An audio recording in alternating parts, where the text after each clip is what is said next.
welcome to this week's edition of WCS Sports Connection. I'm your co-host, Jimmy Qualls, and with us is our resident bracketologist, Tate Mathews. Tate, round one is complete in the books of the football playoffs. WCS Sports Conference goes 6-2 on the week. Tough loss from Summit in triple overtime to Beach. We'll get to that in just a moment. But what are your initial thoughts on the playoffs? Well, yeah, I mean, I think 6-2, that's unbelievable. I think everybody that we thought would win.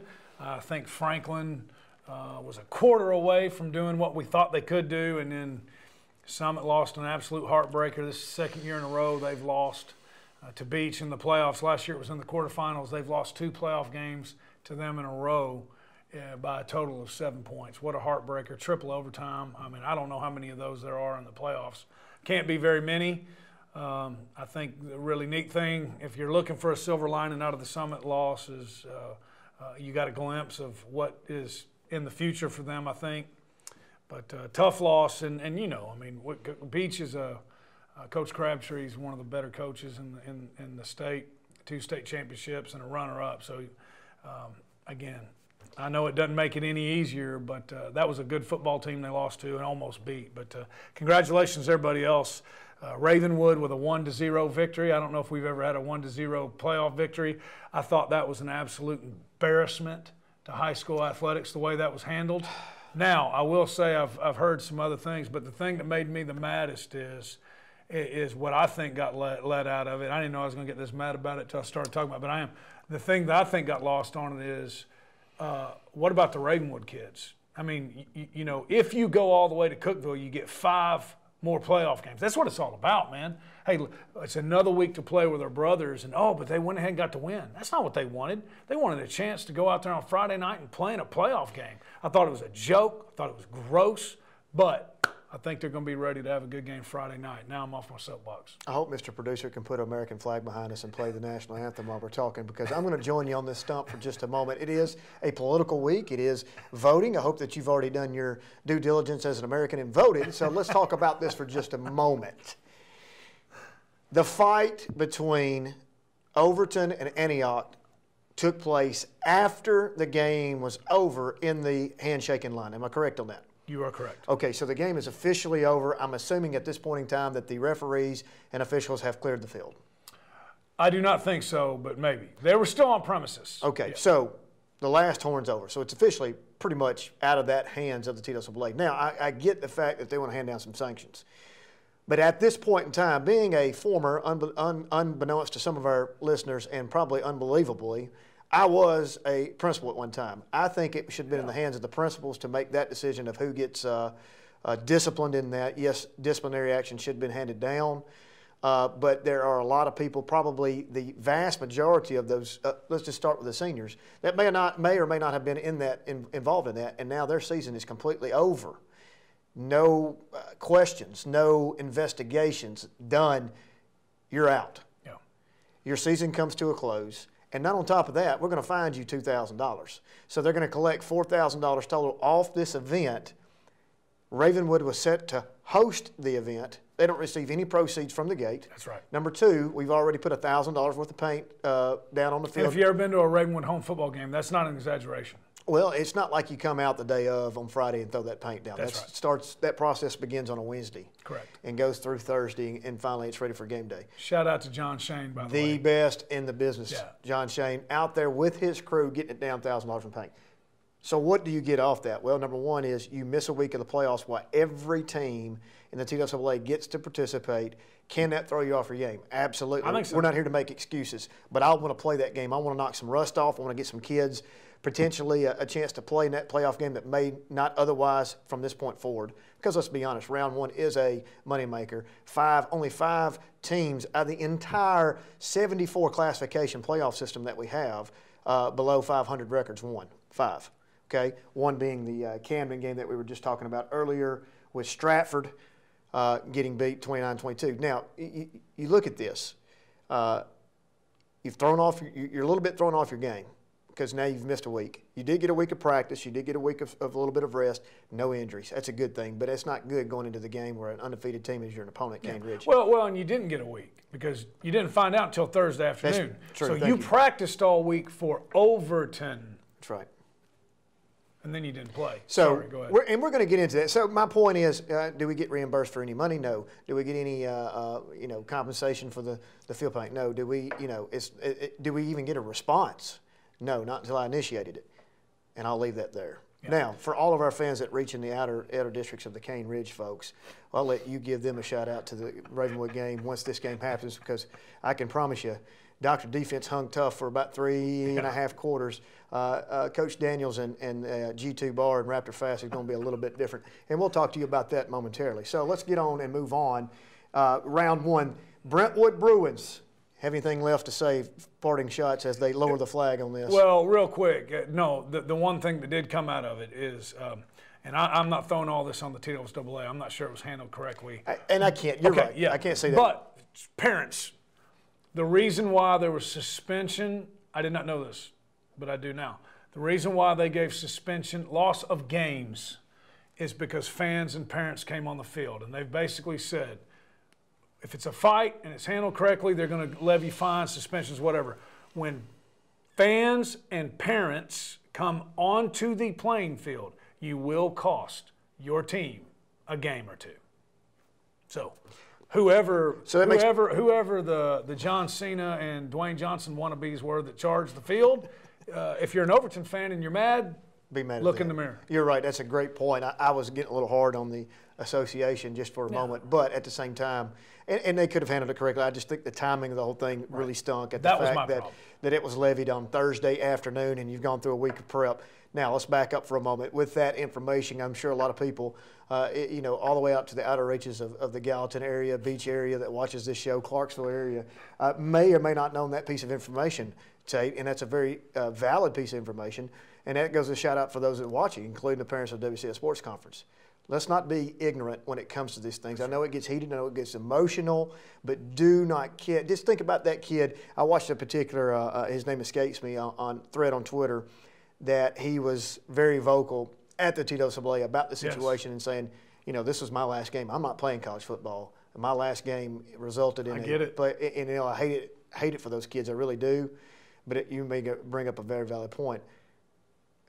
Parents have got to keep their emotions in check. You've got to let the authorities handle the situation. That's all you do. You know what? They could have been playing this past week. Now, somebody could have got hurt. And I really think that the outcome is no different, regardless of a 1-0 victory for Ravenwood, or if it could have been whatever. But you still want to play that game. You still want to have the opportunity to play and pull the upset. So with that, Ravenwood does advance into the round 2 of the playoffs. Round 1, Brentwood 31, McGavick 11. What do we know about this game? Well, it was a game that Brentwood should have won. They did win. They get the number 1 seed in 6A, and so they have McGavick. And that's the thing about with the region we mesh up with is, they're athletic. And McGavick has some guys that can, if you give them a scene, they can make you pay for it. So the defense played well. I know Zaire and Howard and Mark Morales, I know they were very happy with the way they played. And John House back in the secondary, those young men. And the whole defense played really, really well. And then offensively, Michael Burke, 122 rushing yards, 2 touchdowns. And that's kind of been the story this year. It's been kind of running back by committee with Michael Burke and Jordan Nicholas, and both of them, team guys that go out there. And when their number's called, they step up. And Michael did it again Friday night, and then Cade Granzow, 4 total touchdowns from the quarterback position, and really felt like he got a lot of. I know Coach Crawford felt like he got a lot of help from the receiving corps of obviously Avery Williams, Walker Merrill, Carter McKechnie, and then Caden Dreyer. I keep wanting to call him Carson. Caden Dreyer from the tight end position. So they feel like the recipe success for Brentwood High is to be a good balance between run and pass. That's what they had. Had a lot of guys contribute, and it was a good first-round playoff win. And we got a big one this week. And my man Tabor Miller, 37-yard field goal. I'm telling you, he's a weapon. Playoff time, turnovers, and kicking game. They got a good one in Tabor Miller. This is what I like about Brentwood.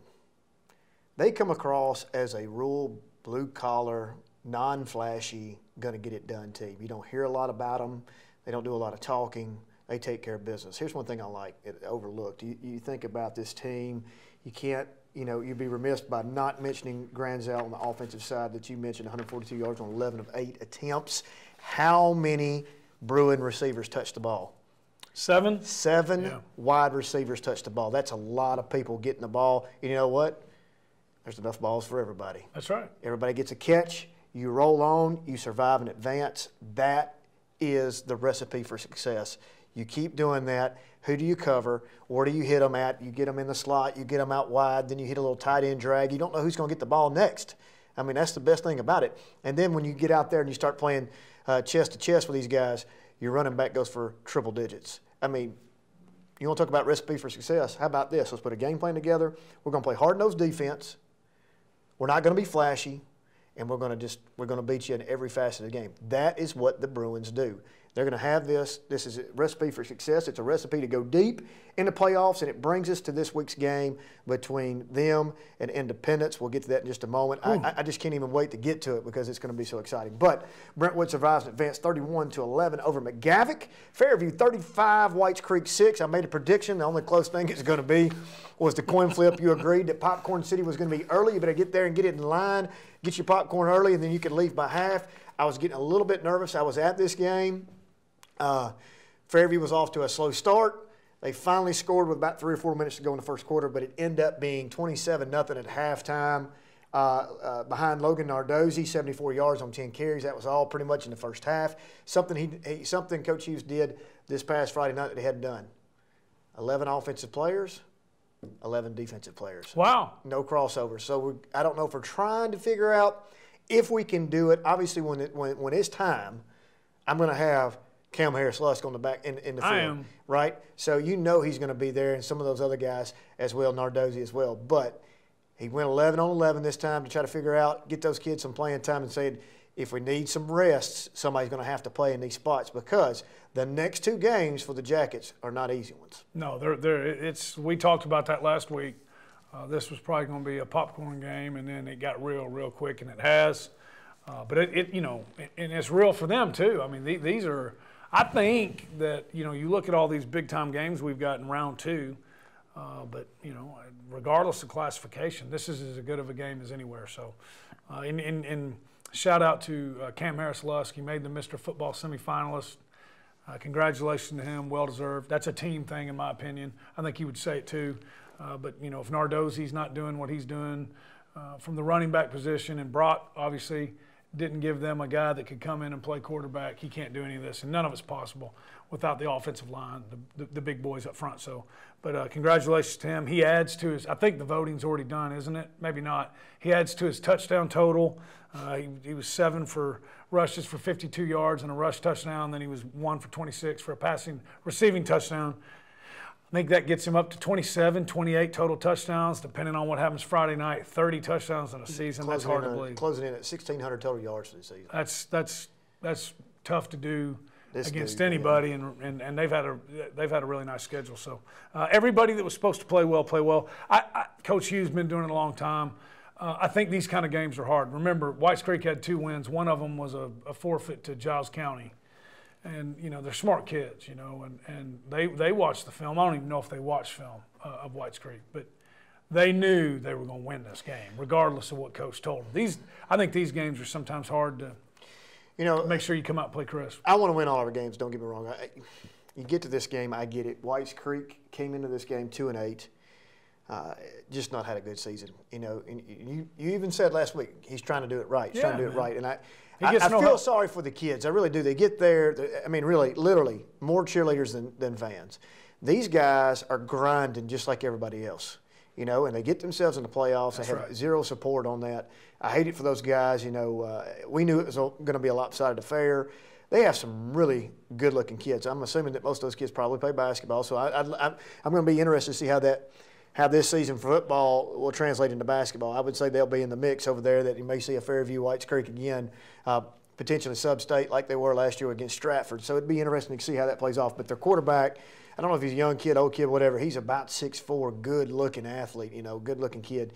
But Fairview just too much, man, just too smart. There was a lot of undisciplined play on the Whites group, have a lot of penalties, encroachment and whatnot off the line, just a lot of just penalty yardage that really put them out of the equation of even remotely competing, as well as ill-advised passes that resulted in some turnovers and gave them the short field. Yeah, it was, like I said, that's a tough game. You want to go out and you want to play crisp and get your guys in, get them out, or at least I would, and let the puppies play and get some experience. But, you know, again, that tells you what kind of a team we're talking about when you're talking this way about a 28-6 victory or 35-6 victory. I mean, they scored 35 points, you know, so, and didn't play their best football. I think they will this Friday. Well, the Rebels' season came to a close last week as they lose to Cane Ridge 41-6. I'll let you speak to the Cane Ridge faithful on this game. What do we know? Well, you know, I think the score is not indicative of how this game came out. It's not indicative of the game, and I think everybody knew going into the game, Cane Ridge is the favorite. They're 11-0. They got a victory over Brentwood High. You know, they're a good football team. But Franklin did. I think Franklin knew, Coach Webb knew, and his staff knew, and I think we kind of felt like we had an idea of what the recipe was to pull off this upset. And really, for 2.5 quarters, they did it, and they're down 7-6 at halftime. They're down 7-6 with about 6.5 minutes left in the game, and they give up a 51-yarder to Jaquez Norman, who, you know, like I said, they've got maybe the best running back tandem in the state, and Devon Starling and Jaquez Norman. Now it's 14-6, and boy, the wheels just fell off then, and back-to-back pick sixes by Devon Starling to the house, and you know, I'd be willing to bet they don't have any pick sixes all year long, Franklin. That's how good of an athlete he is. I bet Mr. Producer could go back and look at this. I'm pretty certain, fairly certain, that we agreed on this, that this game would be close coming all the way down the stretch, and if disaster strikes, it will strike in a hurry. That's right. I mean, we said that. This game was going to go all the way down. As long, you know, I was thinking maybe 14 points, but it was 14 points in a matter of 2 minutes on the back-to-back pick sixes. So, you know, the Rebels have come a long ways. They got themselves back in the playoffs. They had to win with their back against the walls later, you know, the latter part of the season to get themselves back in the playoffs. They did that. They go to Cane Ridge. A lot of people felt good about it going in. 14-6, right there, knocking on the door, and then, like you said, disaster strikes. And when it strikes in a game like this, you have no room for error. Not against these guys. And so it ends up being 41-6, and you know, hats off to Cane Ridge. They're a great football team. They were at Cookeville last year, and Devon Starling's a dude, man. To have a guy like that on both sides, plays like that on both sides of the ball. So. I'm going to foreshadow our pick'ems right now before we go into the next game that Dr. Defense, Coach Daniels has got you back. The WCS Sports Conference will rise again this week. We'll talk later about that. Nolensville 42, Macon County 7.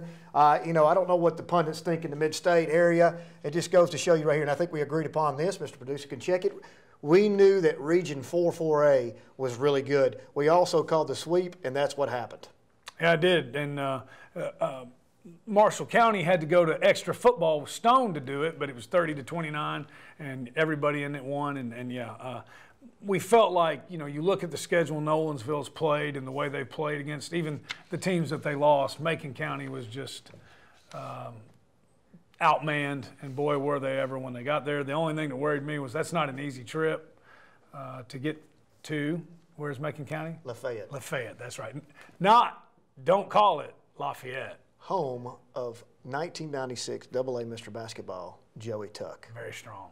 Also a governor. A gov. That's for right. life. Well, that was about the only positive thing they had Friday night during that football game, because the Knights showed up and it did not turn out well for them in the playoffs. But again, you know, I think this is a big part of the scheduling that they played. And has to. Yeah. I'm going to get to that. You stole my thunder just a little bit on that. That's okay.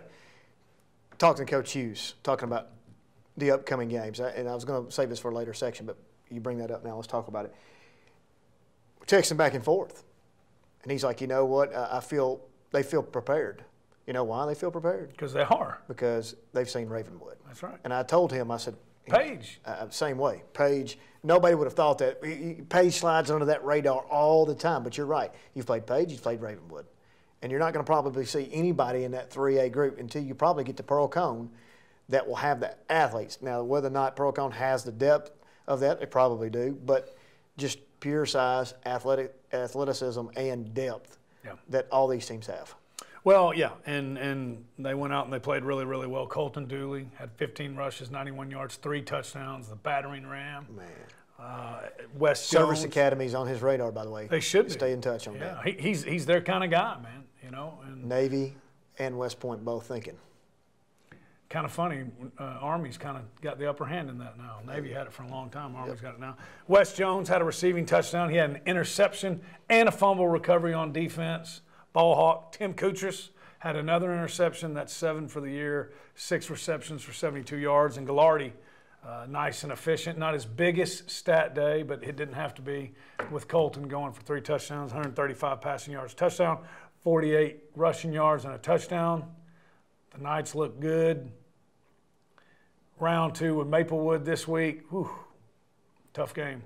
But we know from the last game they can play with them. I would hope the last game gave them confidence. Do you know how hard it is to beat a team twice in a year in football? Hard to do. You sit in a driver's seat. You don't have to sell anything. They're over there right now. Coach Broom is talking to the Maplewood faithful over there and all their kids, and they're trying to get them pumped up thinking that Nolensville's going to come in here and steal one. And those guys are probably not believing that. However, on the other side of the coin, Coach Derrick is sitting there, and those guys are hungry. They know how close they came. It was a come from behind. They fell just a little bit short last time. I'm telling you. Yeah, no, great game. Train. The Night Train with a K. I will say this. If you're thinking about going to that game, I don't know his name. I'm going to find out. He is the most entertaining PA announcer in the mid-state. He gone. At Maplewood. Man, he's awesome. So, anyways, I need to find out what it's going to be a fun matchup. I really do. I do think it's easier to sell that. Those guys have to be ready. Forget the nerves, forget everything. Just go out there and play smash mouth football. I think they're going to be fine. You play physical with that group. Things are going to happen. But you know you have some deadly weapons. Kendrell Scurry, Bobo Hodges, Mr. 4A football semifinalist for the quarterback for Maplewood. They're a very dangerous, very good team. Obviously 9-1. They got some quality wins. You look at some of the quality wins that they bring to the table for Maplewood. They've beaten Riverdale. They've played some other teams that are pretty good as well. I think their only loss is coming from Pearl-Cohn, if I'm not mistaken. It's East Nashville. East Nashville, yeah. Pardon me, 24-20. East Nashville's Maplewood's only loss, and then East Nashville's only loss is to Pearl. Well, there's a lot of the Middle Tennessee pundits that have Maplewood on one half of that bracket in Cookville. Well, I actually went to that game. It was on a Thursday night, and again, I was so impressed with the way Nolensville fought back. Had a really, really hard time at the line of scrimmage.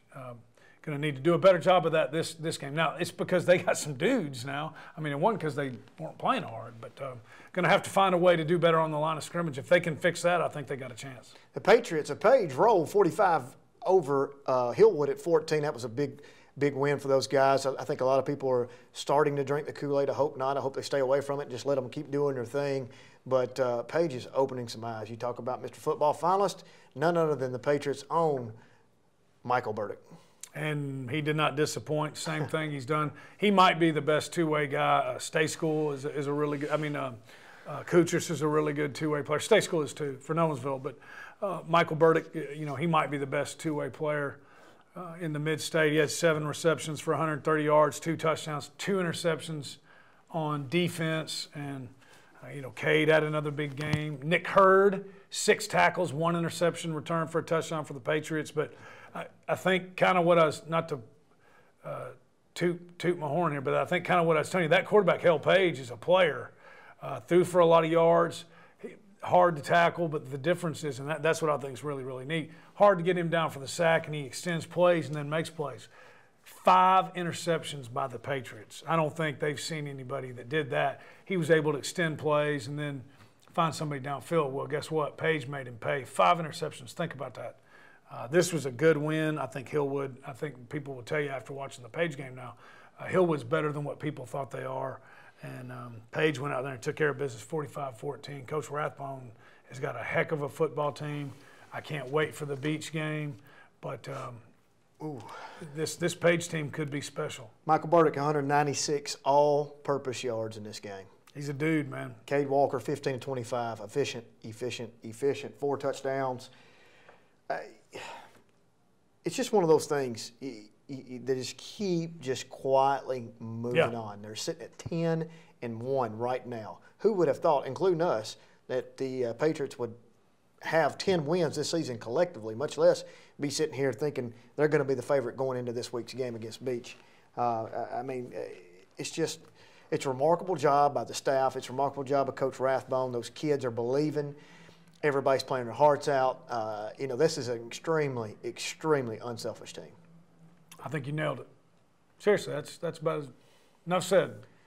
Independence 33, Smyrna 14. It was the MyTV 30 game. It was not even close. I had that feeling going into this game. A lot of people had this marked down, circled as Independence came in as an underdog. There was no way. I just had that feeling that they were going to roll, and roll did they ever. Whew, big win against a number 2 seed coming out of the opposing district and region. And if anybody is more Jekyll Hyde in the WCS Sports Conference than Independence. You never know. But, buddy. They go from Cookville mode at one game to dang right. Can't win a game in the other That's mode. right. I mean, Smyrna's a good football team. We thought that they would have a hard time covering the speed of the receivers between Sheffield, golly, did he torch them, Collier and Bishop. Cash looked like all-state Cash, right? And but I didn't know, and they gave up some yards to Blake Watkins, but I didn't know if they could stop them running the ball. But to hold Smyrna to 14 points, I think that's the game ball of the game. As impressive as the offensive side was for them, to hold Smyrna to 14 points, they had a crafty senior quarterback, Alex Bannister, who, again, has put up big points, and Blake Watkins, who I think is a great player. To hold them to 14 points, I would think, if you were to ask Coach Blade, he'd say that's the best defensive performance of the Eagles all year long. They needed it. Yeah, they needed it. And then TJ 10. Now think about that. Now yes, the other guys are a weapon, but everybody knows he's target number 1. 10 receptions, 183 yards, and 3 touchdowns. And I'm glad. I hope he stays with Purdue, because all these other jokers that want to come in late. I think Brahm's a good man, number 1. I don't know that all of them are good men. I think he's a good man, a good coach, and I hope he goes up there and continues what they're doing. But all the other ones are going to come in late on this guy, because he is a big-time football player. I'm calling out all the college coaches on Collier. Are you kidding me? This is the best 1-2 tandem in the entire WCS Sports Conference. I don't even know. Ravenwood's going to get mad at you. Look, I love those guys, and they know that. I love them all.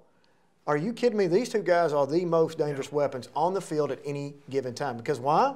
They're so multifaceted. Yeah. Okay, you got TJ out there in the slot. We move Collier out wide. Vice versa. We move him in motion. We get a jet sweep going.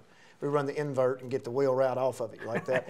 I like, more importantly, kick to Collier. I dare you. Kick it to him every single time. I've seen that up close. We've seen that up close, my friend. Kick it to Collier. I dare you. Well, and Collier had a touchdown passing. Cash had 4 touchdowns. 3 of them to TJ, 1 of them to Isaiah. But here's the thing, unselfish. Those two really are. I mean, they really are. They're great kids. You know them both. You know, we followed TJ obviously his career with his older brother and Nate Johnson. Now, Collier comes in here. It could be easily that people get upset in the numbers and they get caught up in who gets what and who gets this. But let me tell you something. These two guys are class acts. That's what they got to have to win, and they have been steady, win or lose, all year long. So what do you do to the recipe to win? Quarterback play has got to be there. Cash has got to connect. Yep. You've got 3 great targets out there. You've got a good running back as well. And I think Bishop had 5 receptions Friday night. So Tyrus Jackson, though, he goes goes overlooked in this thing. If you can spread it out and you can start connecting on those shorts, and that's what happened the other night against Smyrna. We weren't looking for the home run ball every day. We're looking at 7, 8 hitches, turn and curls, looking for those underneath routes. Just pick them apart, and then when they belly up, it's over. Yep. It's over. Whichever side the safety rolls to, the other man, it's almost unfair. If you give them time. It's almost unfair. Cash has got to play like this the remainder, if they're even going to think about pulling the upset next week, because they're coming in as underdogs in this game, which, think about it, we're talking about Independence being an underdog, all the way through. If they're going to pull this thing off and try to make it to Cookville, you've got to have 4 unbelievable 200-yard-plus games, no turnovers, manage this team. Well, and here's the other thing: you lose sight of it. Coach Blade he's done it, and so he didn't hit the panic button. But you're a product. We've seen it with all of our teams. You're a product. These 2-year scheduling windows. Your schedule is a product of your success. Well, do you think anybody was answering the phone 2 years ago when Coach Blade was looking for non-region games? Oakland. Well, so let's look at their losses. Oakland. Do I even need to go? Hillsboro. How did we lose to Hillsboro? Guess what? Guess who probably shouldn't have, but a really, really good 4A. Exactly. Football. 5A. I mean 5A. Yeah. And they're probably going to, they're on a collision course with Page. That's right. To get into this thing would be interesting. So, that's right. Yeah. So, CPA. Ravenwood. I mean, there's no shame in any of those losses. You mentioned, it's kind of anticlimactic there for a moment there, buddy, but Ravenwood, yes. I'm talking about, forget the WCS schedule. Yeah. It's hard enough as it is. It's a gauntlet in itself. And then Centennial was their other loss, right? Brentwood, who won the region, had to score with 12 seconds left to beat them. I apologize. They played a tough schedule. You were talking about losses. I was just talking about scheduling in period. Yeah. No, I'm talking about, look at their loss. People talking about, they're playing Memphis East. Well, Memphis East was in a championship game 2 years ago when their cycle started. That's right. Okay? What I'm saying is they might have 5 losses, whatever it is, but they're against 5 really good teams, every single one of them, but Centennial is still playing. Really good teams. That's right. Summit 42, Beach 45 in a triple overtime heartbreaker. What do we know about this game? Well, the first thing you just said, 3 overtimes, man, 45-42. A lot of people thought it was over when it got to 28-14 with 7 minutes to go. Yeah. Old Sparty came roaring back. 25 passes in this game. 25 passes, 16 completions, 261 yards and 3 touchdowns. Only 1 interception by the freshman Destin Wade. He had 37 rushing yards and 2 rushing touchdowns, 5 total touchdowns. So that's kind of what I was talking about earlier, is the good that came out of this bad taste we have in our mouth after that loss. Is it was a glimpse into what's to come. I don't care what level of football you're playing. Oh, by the way, we're playing 5A football against the 5A runner-ups from last year. And a freshman goes out and scores 5 touchdowns against Beach. That's crazy. And then Keaton Wade, his brother, had 6 rushes for 76 yards and a touchdown, 2 receptions, 39 yards. And there were a lot of guys that played into it. But it was kind of funny, Beach had, between 2 rushers, 290 yards, okay? And you would have thought, 45-42, you would have thought that meant that Odemegwu rushed for 270 yards. He only had 37. And I don't mean that as shade at him. The game plan for Beach was to take him out of the game. They did that. But these other guys stepped up and they still scored 42 points. I don't know if you saw that, a block punt return for a touchdown against them. That really, really hurt. I mean, you look at where we are, it's when you hear it's a game of inches, that block punt right there, who knows? But Tate, how many yards do you have rushing? Gio, 37. How many do you have receiving? I don't know, a bunch. 120. 120, there you go. Yeah, they were not going to let him beat him running. But that's a sign of maturing as a football team. And so Beach accomplished what they wanted to take away. They adjusted and found other ways to put up 42 points on them. But again, I know it's bittersweet, but for a freshman to go out and do that against Beach in the playoffs, I mean, they had a chance. And like I said, this is the second year in a row. These two teams match up really well with each other. In the last 2 years in the playoffs, unfortunately, both wins have gone to Beach, but it's been by a total of 7 points. And I got the utmost respect for Crabtree, man. I guarantee you they were a well-coached football team. So you hate it. Had a chance. They made a mistake. They got the ball first in that 3rd overtime. And just, a play that they've probably run, 300 times in practice, and just fumbled it, and Beach nails the field goal, and here we are, man. It's tough game. Round 2, bracketology time, my friend. Can't wait. All right, so round 1 is officially over. Shout out to Old Sparty, Summit Spartans, and the Franklin Rebs. Thanks for repping the WCS Sports Conference greatly throughout the 2018 season.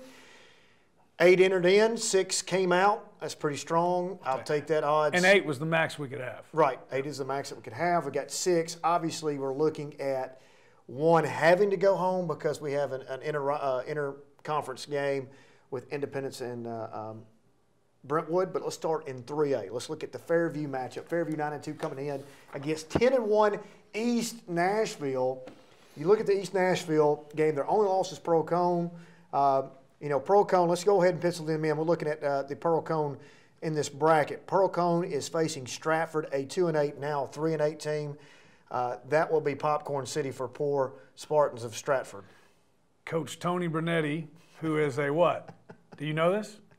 He's a gov, man. He's older than you. But Coach Tony Brunetti, popcorn city for the Firebirds. But that's not what we're talking about. We're talking about East Nashville. So the winner's going to get Pearl Cone. I know a lot of people want to see that East Nashville Pearl Cone rematch. I do not. I want to see the Yellow Jackets get there because I firmly believe whoever wins that game is going to Cookville. It's going to be fun to watch. I think you're probably right. And but we got to get there. Yeah, got to get there. We got to get past East Nashville because they're a good football team. Ron Darius Gregory, he's a dude. They got some players. There's going to be some firepower on the field come Friday night between these two. Pundits have East Nashville coming in as 13 points. They're laying that points down. Favorite? Oh, yeah. Oh. I bet Chris Hughes loves that. I bet Coach Hughes loves that. Well, he knows coming in that he's completely the underdog. Everybody believes that he's the underdog. Well, sometimes when you play those Metro teams, you think that, oh, man, we're the underdog speed-wise and athleticism-wise. I hope not, Again, like you've been saying all year long, I promise you, they're no better than Ravenwood. They're no better than Page, okay? No. So you went toe-to-toe with these guys. You've already seen them. So I hope they don't have that mindset. I don't think they do. And, we lose sight of some of the tough guys they've got, Clevenger and people like that down in the trenches. So Cam Harris-Lusk is not just a Mr. Football finalist for no reason. It's because he's put up the numbers to be there because he's a playmaker. But I do think more than any game this year outside of those, ball security, Nardozzi, he's going to get more than 10 carries in this game. Got to. He's got to protect that. You know why? I'll tell you why. I've got a question mark. I like this young man a lot, but I'm not certain in his career that he's ever been in a game, number one, of this utmost importance. Number two, I'm not talking about Nardozzi. Oh. And number two, going to see the speed and athleticism in the secondary outside that Ravenwood game. But that Ravenwood game feels good. You know what? Hey, we're not supposed to win this. The season's not over. This game is got a completely different feel to it. There's pressure there. Quarterback, Brock Harris, has got to be efficient. You cannot throw interceptions. You've got to make the right throw, and when it's not there, get rid of it.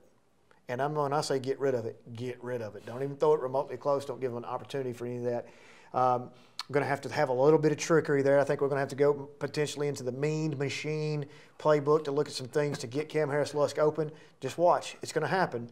They need to make sure they connect on those because that could pile on you in a hurry if those plays don't happen. I think it relies – you're right. I think Nardozzi has to have more carries than what he usually has. He needs to have success on that, maybe get some jet sweeps from Lusk, get the ball in his hands as well. Keep it simple. If that can ever get going, then it may free up the passing game. Yeah, I think so. It's going to take a heavy dose. I sound like I know what I'm talking about. You do. Well, you do.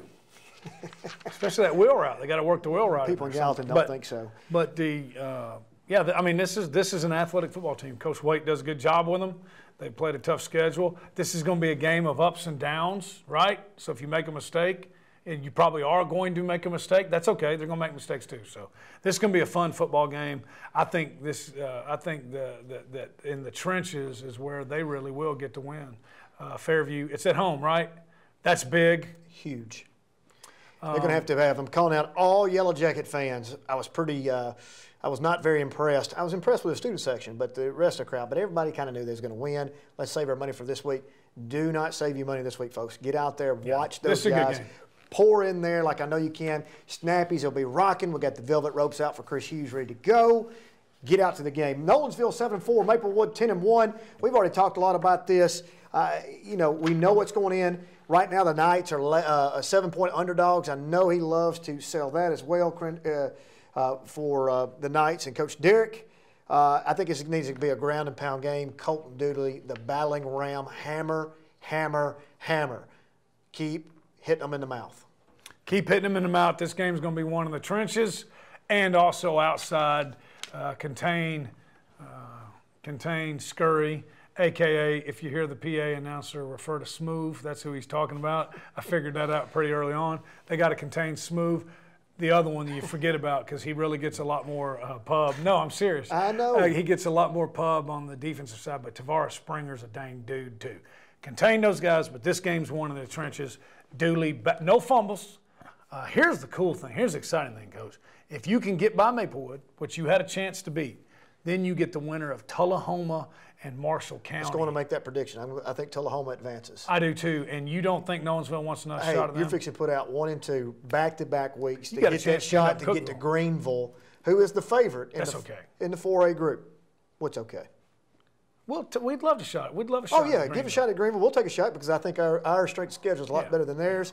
That lower bracket, my boy Dustin Wilson at Springfield, I think they get into Cookeville. So, I mean, I'd love to see that opportunity to play those guys. Get Dayron Johnson, Fat Cat. Fat Cat's pretty good. Fat Cat's good. On the 5A side, Page, Beach, we've already talked about this game as well. You got the wing tee coming in, Cade Walker, be efficient, be himself, Michael Burdick. Do not think they're going to bait you very much this week, buddy. I don't think they're going to give you an opportunity to get an interception. I think they're going to run. Got to win this thing in between the tackles. Yep, and then hopefully be able to make some plays. I think they're going to they're going to run for some yards. All right, that's going to happen. So we got to make the most. I think Page has to make the most of their offensive possessions because Beach is going to try to make sure that they keep them. The best defense, as you've said before, is a good offense with the run game. But, man, I'm telling you, this Page team now, like I said. I don't want to talk about them. We're going to move on. That's what I've been doing for 11 straight weeks now. We don't want to change that. Who wins that Shelbyville-Hillsboro matchup? Can Grayson Trammell and the Shelbyville Eagles get past them? Yeah, they can. I'm just telling you, if Hillsboro just lines up and pounds on them, gosh, they're so physical. Yeah. I think a big part of it is the weather. If we have bad weather on Friday night, Shelbyville's in trouble. Yeah, because they're a throwing team as well. Dry field, nice weather. I like Grayson Trammell. I like him. He's a good player. That Arius Trice is a dude. 6A, we got 2 games to talk about. We're running out of time. Brentwood 9-2, Independent 6-5, the best 6-man team in the state right now on odd game nights, on even game nights, back and forth all through the season. You can't tell the Jekyll and Hyde which team's showing up. What gives in this game, man? Emotions will be running high. Yes. History shows in these teams, whoever won the first one, the next one usually wins in the playoffs. When you're talking Brentwood, Indy, Brentwood, Ravenwood, Brentwood, Ravenwood, I think Brentwood feels good about where they are, but you already know. What do you have to do? I'm going to go back to the same exact formula as Fairview. Brock Harris has got to play great. There's no questions asked. If Cash does not play well and Cisco comes in and neither one of them play well and kind of play like they did against Ravenwood, this one's toast. Yep. This one's history. Arguably the biggest game that he's ever been in his life, too. No doubt. Pressure's on. Emotions are running high. They're going to be coming after each other. Man, it's too tough to call. I mean, the pundits agree right now. The pundits have Brentwood -3 as a slight favorite, as the obligatory home field advantage 3. Tabor Miller, kicker. I think they have the advantage in the kicking game. Brentwood, Independence. One thing I do know for certain, you better get there early is all I can tell you. It's going to be fun. Page, Ravenwood, Cane Ridge. Please have a quick shout out to all your Cane Ridge fans about what do you think? What's going to happen? Well, here's the deal. Franklin had to play turnover-free football to win that game, and they did it for 2.5 quarters. Hey, if you listen to my show, I'm an Eddie Woods fan. I think what that guy's done. What that guy's done at Cane Ridge is unbelievable. And I think as long as he stays at Cane Ridge, they're going to be the pride and joy of Metro, and they're going to be in this conversation come this time every year. The difference between Ravenwood and Franklin is Ravenwood has the athletes to withstand some mistakes. So do I think they're going to come in and shut out Cane Ridge? Absolutely not. They both have the it factor. They both have swag. In the Battle of the Birds now, write this down because they're going to be coming after the Battle of the Birds. I like the Battle of the Birds, Ravenwood rolls and put an end to the perfect season. Whoa. I'm calling it. You going? I'm calling it. I'm going to go there so they all can find me when this thing's over. I have to agree. Eddie Woods has done a remarkable job, but Graham Barton, It's going to be fun, Tony man. Rice, It's going to be fun. those dudes, just watch. Yeah, Brian Smith on defense. That's just my thought, man. Baines back in the running game. You've heard it here. Ravenwood. They got a couple of wide Ravenwood and receivers, Gallatin too. fans are going to let us know real quick as soon as this thing's over. Anyway. Here's the other thing. Mason and Holmes, now they got to respect those guys on the edge. Now, how many times during the year, let's be honest, does Cane Ridge have anybody that can run by them? That's right. These two can. Garcia's going to play lights out. Just don't press. Don't press. Hang tight, run your lanes, do your thing. When they're there, hit them, my friend. And the Raptors fly on to the next round. Real quick. Could see a battle of the woods. I got to know what you think on that top half, though. Blackman, Mount Juliet, Oakland, Hendersonville. Man, I think it's going to be an Oakland-Blackman rematch. I think Blackman has potential of beating Oakland, really, believe I do. I think Hendersonville can do it as well. Mount Juliet can beat Blackman, but I think Blackman and Oakland go on there. Oakland-Blackman one more time. I'd hate to play them again. I'm going to be honest. I like the Blaze. Because he's a Gov? I'm just saying, I like the Blaze. I like it. They're good. Doesn't matter. They both lose in Maryville. Thanks for joining us today. We'll see you next time.